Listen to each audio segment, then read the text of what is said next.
మూసీ నది పునరుద్ధరణ. మూసీ నది పునరుద్ధరణ కోసం 55 కిలోమీటర్ల పరిధిలో భారీ అభివృద్ధి ప్రణాళిక చేపడుతున్నాం. ఈ ప్రాజెక్టుకు మొదటి దశ ఉస్మాన్ సాగర్ మరియు హిమాయత్ సాగర్ నుంచి గాంధీ సరోవర్ వరకు ఉంటుంది. ఈ మూసీ పునరుద్ధరణలో భాగంగా గోదావరి ప్రాజెక్టు ద్వారా 2.5 టీఎంసీల నీరు మూసీకి అందించబడుతుంది. 45 ఎస్టీపీలు ఇప్పటికే పనిచేస్తుండగా అదనంగా మరో 39 ఎస్టీపీలు మంజూరు చేయగా వివిధ దశల్లో నిర్మాణంలో ఉన్నాయి.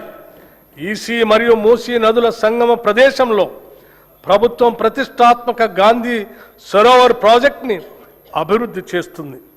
ఇందులో నదిని శుభ్రపరిచే పనులు, వరద నియంత్రణ, రివర్ ఫ్రంట్ అభివృద్ధి, ప్రజలకు వినోద సదుపాయాలు ఏర్పాటు చేయటం ఉన్నాయి.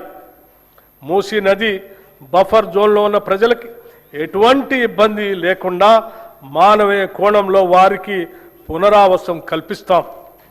మా ప్రభుత్వం హైదరాబాద్ మరియు హైదరాబాద్ చుట్టూ పక్కల వివిధ మౌలిక సదుపాయాల అభివృద్ధి గురించి వివిధ సంస్థల ద్వారా సుమారు 43,592 కోట్ల 88 లక్షల రూపాయల పనులను మంజూరు చేసింది.